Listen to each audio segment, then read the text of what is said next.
Dear students, good morning. आज की class चलेगी जिसमें फाइनल ईयर में टॉपिक रहेगा अंतर्राष्ट्रीय राजनीति के अध्ययन के उपागम या दृष्टिकोण। और हम समझेंगे कि उपागम क्या है, दृष्टिकोण क्या है, इनके बारे में आज की क्लास में अध्ययन किया जाएगा और कितने प्रकार के उपागम है और कितने दृष्टिकोण हैं, उनके माध्यम से हम अंतर्राष्ट्रीय राजनीति के अध्ययन के उपागम या अध्ययन के बारे में समझेंगे। तो दृष्टिकोण और सिद्धांत की बात की जाए, किसके बारे में?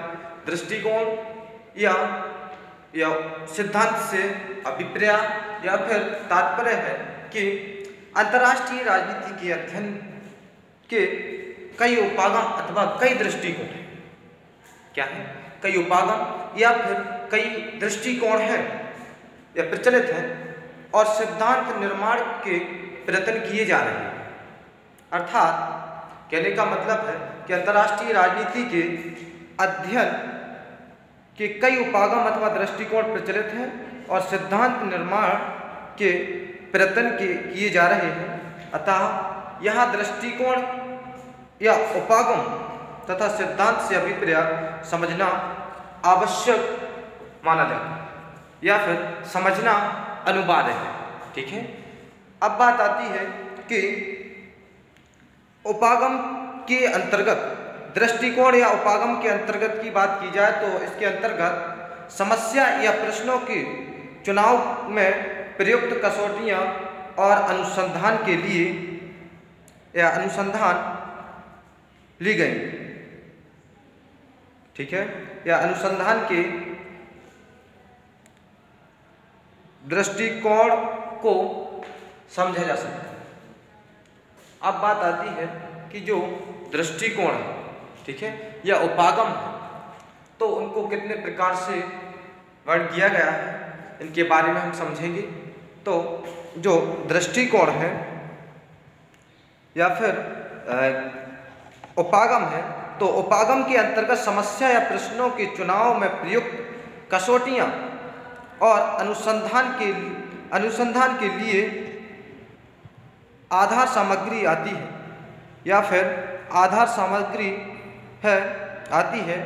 जैसे दूसरों शब्दों में अगर हम कहें तो दृष्टिकोण का अर्थ है मानकों का एक समूह जिसके आधार पर सैद्धांतिक विचार विमर्श के लिए प्रश्न और आधार सामग्री लेने या छेड़ने का निर्णय किया जाता है। और किसी भी घटना के अध्ययन के लिए अनेक दृष्टिकोण या फिर उपागम हो सकते हैं। किसी दृष्टिकोण की सर्वग्राह्यता सब तथ्यों को अपने ही परिप्रेक्ष्य से देखती है और जिस घटना के बारे में यह विचार करती है उस घटना की व्याख्या भी उसी दृष्टिकोण से की जा सकती है। ठीक है, तो दृष्टिकोण और उपागम में बात आती है कि जो दृष्टिकोण है या उपागम है उनके अंतर्गत बात की जाए कि कितने दृष्टिकोण कितने उपागम हैं, तो 4 प्रकार के दृष्टिकोण या उपागम का वर्णन है। अंतर्राष्ट्रीय राजनीति के अध्ययन के उपागमों में 4 प्रकार के उपागमों का हम अध्ययन करेंगे। जिसमें से फर्स्ट उपागम है आदर्शवादी दृष्टिकोण या उपागम। ठीक है, क्या है? आदर्शवादी दृष्टिकोण या फिर उपागम। सेकंड है यथार्थवादी दृष्टिकोण। कैसा है? यथार्थवादी दृष्टिकोण। और थर्ड है या तीसरा है परंपरावादी दृष्टिकोण या उपागम। ठीक है, और नेक्स्ट है व्यवहारवादी दृष्टिकोण बनाम वैज्ञानिक दृष्टिकोण या फिर उपागम। ठीक है, इनके बारे में हम अध्ययन करेंगे। और हमने बताया है कि जो अंतर्राष्ट्रीय राजनीति के अध्ययन के अध्ययन के जो उपागम है वे कितने उपागम बताए हुए हैं? 4 उपागम। 4 उपागमों में सबसे फर्स्ट बताया है आदर्शवादी दृष्टिकोण, सेकंड बताया है यथार्थवादी दृष्टिकोण, और जो थर्ड है या तीसरा है वो है परंपरावादी दृष्टिकोण या उपागम, और जो चौथा है वो अंतर व्यवहारवादी दृष्टिकोण या फिर उपागम बनाम वैज्ञानिक दृष्टिकोण या उपागम के नाम से जाना जाता है। ठीक है, जो अंतर्राष्ट्रीय राजनीति के अध्ययन के उपागम है उसमें से सबसे फर्स्ट नंबर का जो उपागम है वो है आदर्शवादी दृष्टिकोण या फिर उपागम। ठीक है, अब बात होगी कि आदर्शवादी दृष्टिकोण के अंतर्गत आदर्शवादी दृष्टिकोण का सूचना चिंतन समाज के या समाज में विकासात्मक प्रगति होने के व्यापक विचार के आधार पर खड़ा है। ठीक है, जो आदर्शवादी दृष्टिकोण की बात है तो जो आदर्शवादी दृष्टिकोण है वो आदर्शवादी दृष्टिकोण का सूचना चिंतन समाज में विकासात्मक प्रगति होने के व्यापक विचार के आधार पर खड़ा है, और इस विचार का जन्म 18वीं शताब्दी में हुआ था। इस विचार का जन्म 18वीं शताब्दी में हुआ था। कौन सी शताब्दी में? 18वीं। ठीक है, 18वीं शताब्दी में हुआ था।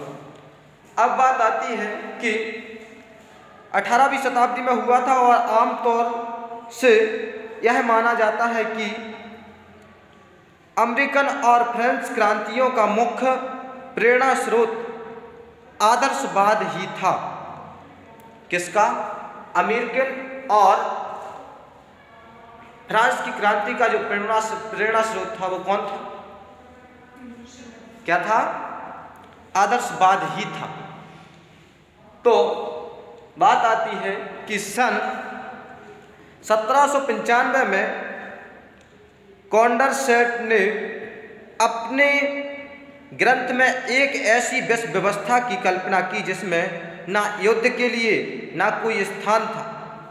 अर्थात विश्व व्यवस्था की कल्पना की जिसमें ना युद्ध के लिए कोई स्थान था, ना विषमता के लिए और ना अत्याचार के लिए कोई स्थान नहीं था। और उसमें यह विश्वास प्रकट किया कि मनुष्य अपनी बुद्धि, शिक्षा और विज्ञान के उपयोग से इतनी उन्नति कर लेगा कि भावी मानव समाज के या समाज में हिंसा, हत्या, अनैतिकता या सत्ता, लोभता और शक्ति के लिए संघर्ष की भावना सर्वथा लुप्त हो जाएगी, ऐसा उसमें कहा गया था। किसमें? आदर्शवादी। तो आदर्शवादी दृष्टिकोण के बाद है नेक्स्ट यथार्थवादी दृष्टिकोण। कौन सा है? यथार्थवादी दृष्टिकोण की बात आएगी और ये आपका अंतरराष्ट्रीय राजनीति के अध्ययन के उपागम में दूसरा उपागम है। कौन सा उपागम है? दूसरा उपागम। ठीक है, अंतरराष्ट्रीय राजनीति के अध्ययन के उपागम में दूसरा उपागम है और इस उपागम के बारे में हम अध्ययन करेंगे और समझेंगे कि यथार्थवादी दृष्टिकोण या फिर यथार्थवादी उपागम के अंतर्गत किस चीज का बढ़े। ठीक है, तो यथार्थवादी दृष्टिकोण अर्थात आदर्शवादी सिद्धांत की प्रक्रिया का परिणाम था यथार्थवादी सिद्धांत। किसका? आदर्शवादी सिद्धांत की प्रतिक्रिया का परिणाम था यथार्थवादी सिद्धांत। वैसे 18वीं और 19वीं शताब्दी में यथार्थवादी सिद्धांत की चर्चा हुई थी। कब हुई थी? 18वीं और 19वीं। 18वीं और 19वीं शताब्दी में क्या हुआ था, यथार्थवादी सिद्धांत की चर्चा हुई थी और मैकियावेली का सूचना दर्शन यथार्थवादी चिंतन की आधारशिला प्रस्तुत करता है। तथापि अंतर्राष्ट्रीय राजनीति के क्षेत्र में इसका पुनरुत्थान द्वितीय विश्व युद्ध के बाद हुआ। कब हुआ इसका पुनरुत्थान? द्वितीय विश्व युद्ध। द्वितीय विश्व युद्ध अर्थात 1939 से 1945 के बाद। द्वितीय विश्व युद्ध 1939 में शुरू हुआ और 1945 में खत्म हो गया। उसी के बाद क्या हुआ था, यथार्थवादी उपागम की शुरुआत। तो कौन से विश्व युद्ध के बाद की बात हो रही है? द्वितीय विश्व युद्ध के बाद हुआ इसका पुनरुत्थान। ठीक है, अब बात आती है हिटलर और मुसोलिनी के अभ्युदय या उनकी आक्रामक और विस्तारवादी प्रक्रिया के अंतर्गत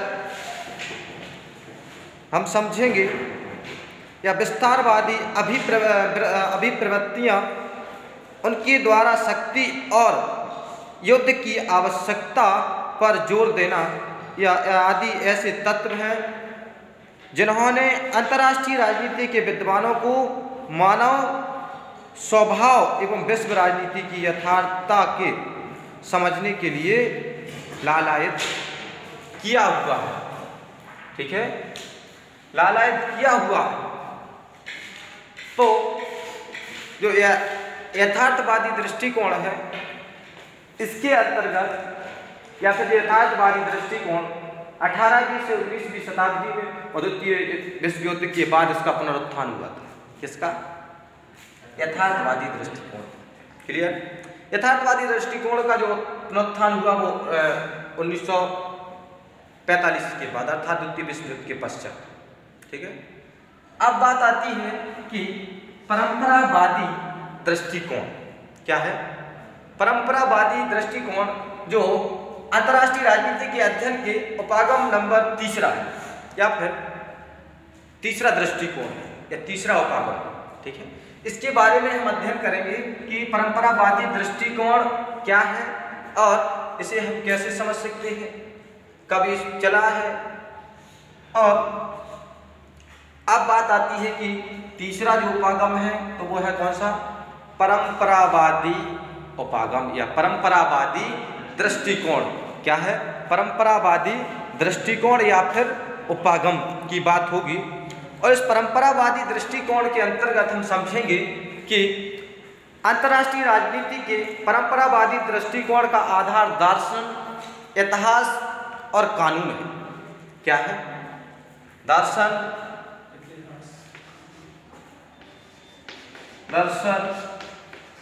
इतिहास और कानून। ठीक है, कानून। और हम समझेंगे कि यह इतिहास को एक ऐसा प्रयोगशाला के रूप में देखता है, जिससे वर्तमान अंतर्राष्ट्रीय संबंधों का विश्लेषण या परीक्षण होता रहता है। कैसा होता रहता है? परीक्षण या फिर विश्लेषण होता रहता है। ठीक है, अब बात आती है कि इतिहास मानवीय प्रयोगों का भंडार है। इतिहास जो है वो मानवीय प्रयोगों का एक भंडार माना जाता है। और ध्यान रखेंगे कि टॉपिक है आपका परंपरावादी दृष्टिकोण।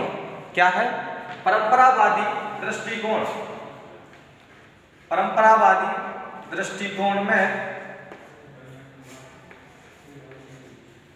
हम समझेंगे कि जो परंपरावादी दृष्टिकोण है जिसमें वर्तमान अंतर्राष्ट्रीय संबंधों का विश्लेषण एवं परीक्षण होता रहता है। इतिहास मानवीय प्रयोगों का भंडार है जिससे शिक्षा से लेकर समकालीन त्रुटियों को सुधारा जा सकता है। ठीक है, क्या हो सकता है? समकालीन त्रुटियों को भी इसके अंतर्गत सुधारा जा सकता है। ठीक है, किसके अंतर्गत की बात हो रही है? परंपरावादी दृष्टिकोण। ठीक है, परंपरावादी दृष्टिकोण के अंतर्गत टॉपिक चल रहा है। क्लियर? अब बात आती है कि इतिहास का अध्ययन तत्व ज्ञान एवं सामान्यकरणों की परीक्षा करने के साधन के अतिरिक्त विचार क्षेत्र को विस्तृत बनाता है। इस दृष्टिकोण के अनुसार कूटनीतिक इतिहास का अध्ययन आवश्यक है। क्या है? कूटनीतिक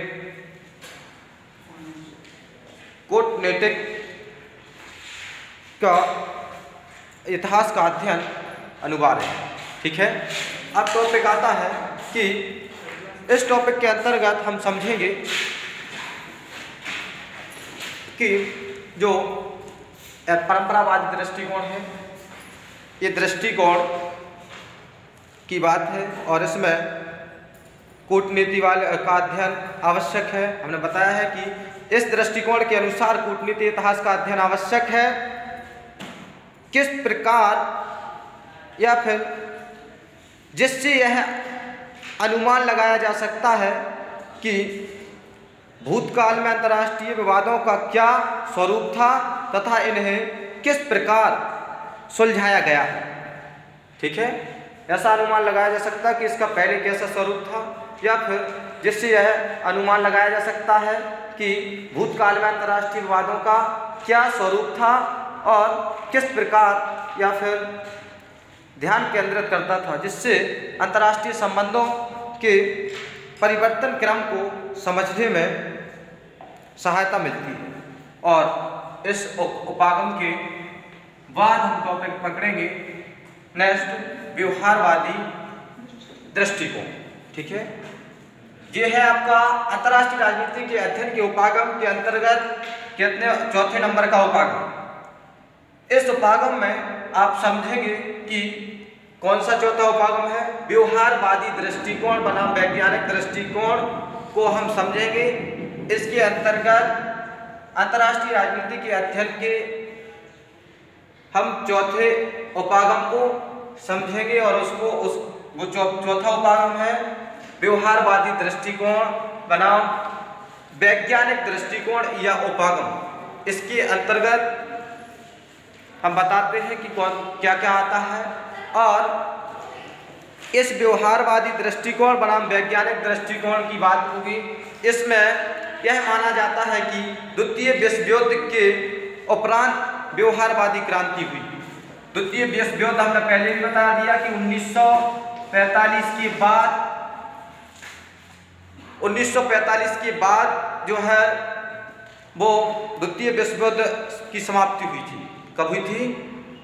1945 में द्वितीय विश्व युद्ध की समाप्ति हुई और इसके उपरांत व्यवहारवादी क्रांति हुई। क्या हुई? व्यवहारवादी क्रांति का आरंभ। और अनेक कारणों से जिसने एक परंपरावादी राजनीतिक विज्ञान के परिणामों के प्रति असंतोष भी था, जिसमें क्या था? असंतोष भी था। और राजनीतिक विद्वानों का ध्यान वैज्ञानिक पद्धति की ओर आकर्षित हुआ और व्यवहारवादी क्रांति के फलस्वरूप अधिकांश विद्वान नैतिक सिद्धांतों को त्याग कर व्याख्यात्मक सिद्धांतों को ही प्रतिपादित करने लगे। अद्वितीय घटनाओं के स्थान पर विद्वान लोग राजनीतिक व्यवहार में पुनरावृत्त करने वाली या नियमितताओं की खोज को अपने अध्ययन का केंद्र बिंदु मानने लगे। और यह सत्य है कि ध्यान रखें कि यह सत्य है कि अंतर्राष्ट्रीय राजनीति के क्षेत्र में कुछ विद्वानों ने व्यवहारवादी शोध द्वितीय महायुद्ध से पूर्व ही प्रारंभ कर दिए थे। कैसे कर दिए थे? द्वितीय विश्व युद्ध से भी पहले ही खोज करना या फिर शुरू कर दिए थे। ठीक है, तो बात आती है जैसे क्वेंसी राइट्स वैज्ञानिक पद्धति का समर्थन था और द्वितीय महायुद्ध के समय किया हुआ था। उनका युद्ध संबंधी शोध कार्य 1942 में अ स्टडी ऑफ वार, किस नाम से? अ स्टडी ऑफ वार 1942 में 1942। ठीक है, तो अ स्टडी ऑफ वार 1942 में भी अभी भी व्यवहारवादी सोच के आधार या आदर के स्थान पर प्रतिस्थापित है और इसी प्रकार के कुछ अन्य उपवाद हो सकते हैं, पर वास्तविकता यह है कि अंतर्राष्ट्रीय राजनीति के क्षेत्र में व्यवहारवादी सोच का प्रभाव सन 1960 तक प्रतिफल नहीं हुआ। कब तक नहीं हुआ? 1960 तक प्रतिफल नहीं हुआ।